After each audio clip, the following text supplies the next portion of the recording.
قرۂ ارض کے چودھری اور وڈیرے مطمئن تھے کہ منصوبہ بندی کے عین مطابق ان کی تہذیبی یلغار مسلم اقتدار کو تہس نہس کر رہی ہے۔ مسلم ممالک کے نوجوان امریکہ اور یورپ کی فلموں کے دل دادا اسی تہذیب کے پرستار بن چکے ہیں۔ نامور کالم نگار ذوالفقار احمد چیمہ اپنے کالم میں لکھتے ہیں کہ بدنی جبلتوں کو بیدار کر دیا ہے اور روح کو سلا دیا ہے۔ ہمارے کارندوں کی کتابوں اور کہاوتوں نے مسلمان نوجوانوں کو احساس کمتری کی دلدل میں دھکیل کر انہیں عمل اور جد و جہد کے جذبوں سے محروم کر دیا ہے۔ اب یہ ہماری برتری اور قیادت کو کبھی چیلنج نہیں کر سکیں گے۔ یہ ہمیشہ کے لیے ہمارے غلام بن کر رہیں گے اور یہ ہمارے نظریہ حیات کی پیروی کریں گے۔ وہ پہلی قوموں کی طرح بھول گئے کہ قرۂ ارض کے زمامے کار امریکہ، یورپ، چین یا روس کے حکمرانوں کے پاس نہیں۔ اس کا سپریم کمانڈو وہ عظیم ترین شہنشاہ ہے جس کی مرضی کے بغیر ایک پتا بھی نہیں ہل سکتا۔ وہ اگر چاہے تو وقت کے فرعونوں کے لیے کوئی موسیٰ بھیج دیتا ہے یا کسی مچھر یا اس سے بھی چھوٹے کیڑے یا جراثیم کے ذریعے انہیں صفائی ہستی سے مٹا دیتا ہے۔ وہ باغیوں کو کھلی چھوٹ بھی دے دیتا ہے مگر جب چاہتا ہے ان کی تنابیں کس دیتا ہے۔ کبھی انہیں اپنا ورلڈ آرڈر پھیلانے کی ڈھیل دیتا ہے، کبھی ان کے یلغار روکنے کے لیے طیب اردوان کو بھیج دیتا ہے جو بولتا ہے تو روح کی گہرائیوں سے اس کی آواز کروڑوں انسانوں کے دلوں میں اتر جاتی ہے مگر بولنے سے زیادہ وہ کر دکھاتا ہے۔ پھر اس نے کر دکھایا، چوٹی کے تخلیق کار اکٹھے کیے، جدید ترین ٹیکنالوجی فراہم کی۔ کہا جاتا ہے کہ ہالی ووڈ کی بہترین فلم پر اتنا سرمایہ لگتا ہے، کہا اس سے 2 گنا دوں گا، مگر دنیا میں مسلمانوں کی آخری عظیم ترین سلطنت کے بانیوں پر بنائے جانے والا ڈرامہ ہر لحاظ سے فنی اور تکنیکی اعتبار سے بھی شاہکار ہونا چاہیے۔ پھر ایسا شاہکار تیار ہوا کہ اسے دیکھ کر ہالی ووڈ کے بڑے بڑے فلم ساز بھی حیران اور ششدر رہ گئے۔ دنیا کے 88 ممالک کے کروڑوں لوگ عثمانیہ سلطنت کے باشیوں پر بنایا گیا یہ ڈرامہ بار بار دیکھ رہے ہیں۔ پاکستان میں صرف رمضان المبارک کے مہینے میں 10 کروڑ سے زیادہ لوگوں نے اسے دیکھا اور تسلیم کیا۔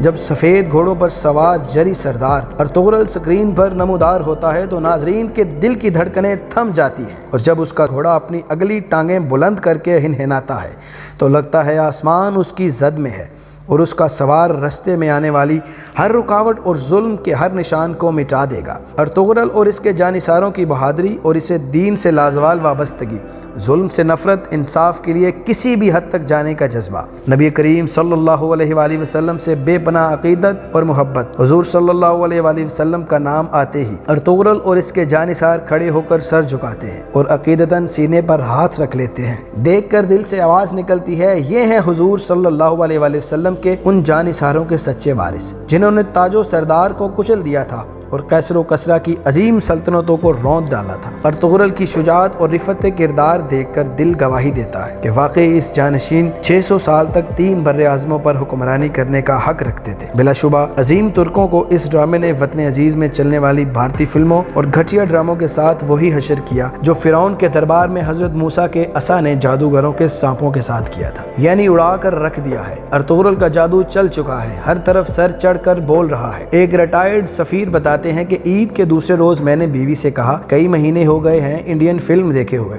امیتابھ کی کوئی پرانی ایکشن مووی دیکھتے ہیں، شاہ رخ کی کوئی رومانٹک فلم دیکھتے ہیں۔ بیگم سے پہلے بڑا بیٹا بولا، بابا چھوڑیں دفع کریں، اسے کیا دیکھنا، ارطغرل غازی دیکھتے ہیں۔ شاہ رخ کے نام پر بڑی بیٹی بول پڑی، بابا گولی ماریں اس نام کو، اس کا نام مسلمانوں والا رکھا ہوا ہے اور گھر میں بتوں کی پوجا کرتا ہے۔ ہم ارطغرل دیکھیں گے، وہ ہیں ہمارے اصلی ہیرو۔ اس میں ہمارے مسلمان بھائیوں کی جرت بہادری کو اس طرح کمٹمنٹ کے ساتھ ویلیوز کیا گیا ہے کہ ہم جیسے سست لوگ بھی ہائی لائٹ ہوئے بغیر نہیں رہ سکتے۔ اسلام آباد میں رہنے والی میاں بیوی E7 میں سب سے پوش علاقے میں 3 بچے، دونوں بیٹوں بیرسٹر اور بیٹی ڈاکٹر اکٹھے بیٹھ کر روزانہ کئی گھنٹے ارطغرل غازی دیکھتے رہتے ہیں۔ میں نے پوچھا نوجوان بچوں کی اتنی دلچسپی کیوں ہے؟ کہنے لگے ڈرامے سے محبت دراصل ہمارے اپنے عظیم ماضی اور اس کے درخشاں روایات سے جذباتی وابستگی کی مظہر ہے۔ نوجوان کہتے ہیں، ہمیں تو اسکرین کے ذریعے یہی دکھایا جاتا ہے ہم کمتر اور یورپین ہم سے بہت برتر ہیں۔ ارطغرل کے ہاتھوں ان کی پٹائی اور پسپائی دیکھ کر فخر محسوس ہوتا ہے۔ ارطغرل نے ہمارے سوئے ہوئے احساس تفاخر کو بیدار کر دیا ہے۔ DHA لاہور اور باتھ آئی لینڈ کراچی میں رہائش پذیر کچھ عزیزوں اور دوستوں نے بھی یہی بتایا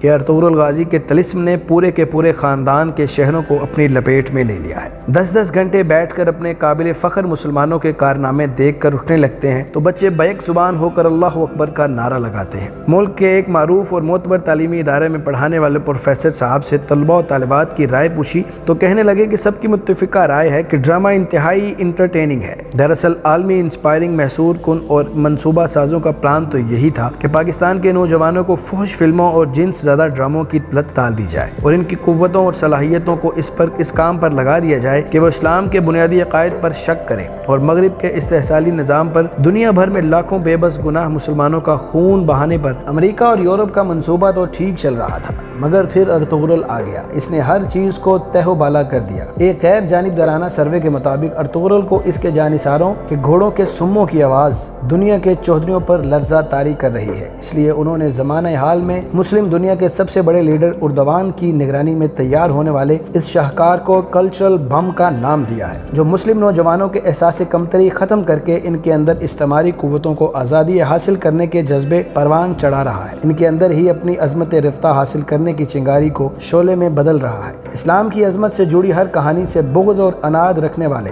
ہمارے آشفتہ سروں کے ہی بے بس دیدنی ہے۔ وہ کھمبے نوچ رہے ہیں اور بزیانی کیفیت میں بڑبڑا رہے ہیں کہ ڈرامے کے ہیرو ترک ہیں اور ہمیں اپنے ہیروز پر ڈرامے بنانے چاہیے، اور خیر سے اپنے ہیروز میں وہ بادشاہی مسجد کا تقدس پامال کر کے وہاں گھوڑے باندھنے والے رنجیت سنگھ کا نام لیتے ہیں، اور ان سے کوئی پوچھے ہماری محبتوں کا مرکز امرتسر اور بنارس ہیں یا مکہ اور مدینہ؟ کیا حرمین بر صغیر میں ہیں؟ نبی کریم صلی اللہ علیہ وآلہ وسلم کے بعد ہمارے سب سے بڑے ہیرو ابو بکر صدیق، فاروق اعظم، عثمان غنی اور علی المرتضیٰ رضی اللہ تعالی عنہ ہیں۔ بہادری اور جرت میں ہمارے ہیرو خالد بن ولید، ابو عبیدہ بن جراح، طارق بن زیاد ہیں۔ کیا وہ لوکل تھے؟ ہزاروں میل دور کے مسلمانوں سے ہمارا رشتہ کیا ہے؟ اس کا جواب تو 28 مئی 1998 کو اس فلسطینی بچے نے دے دیا تھا جس نے اسی روز اسرائیلی فوج پر پتھر پھینکے اور کہا تھا، یاد رکھو اب ہمارے پاس ایٹم بم ہے، اب تم ہمیں ختم نہیں کر سکتے۔ اسی بات کا جواب چند ماہ قبل ہماری پارلیمنٹ سے خطاب کرتے ہوئے مسلم دنیا کے عظیم لیڈر طیب اردوان نے یہ کہہ کر دیا تھا کہ پاکستان سے ہمارا رشتہ اقتصادی، فوجی یا تجارتی نہیں، یہ محبت اور عشق کا رشتہ ہے۔ ارطغرل غازی جہاں ایک طرف لوگوں کے دلوں کو بدل رہا ہے،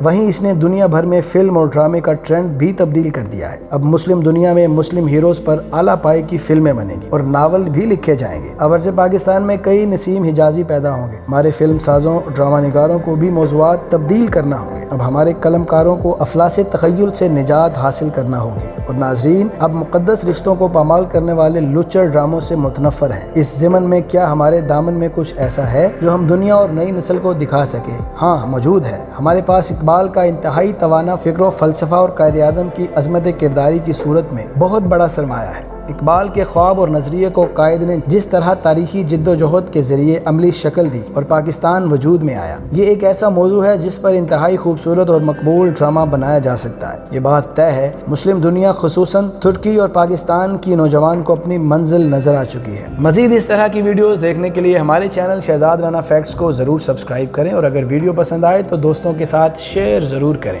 اگلی ویڈیو تک کے لیے اجازت دیجیے۔ اللہ نگہبان۔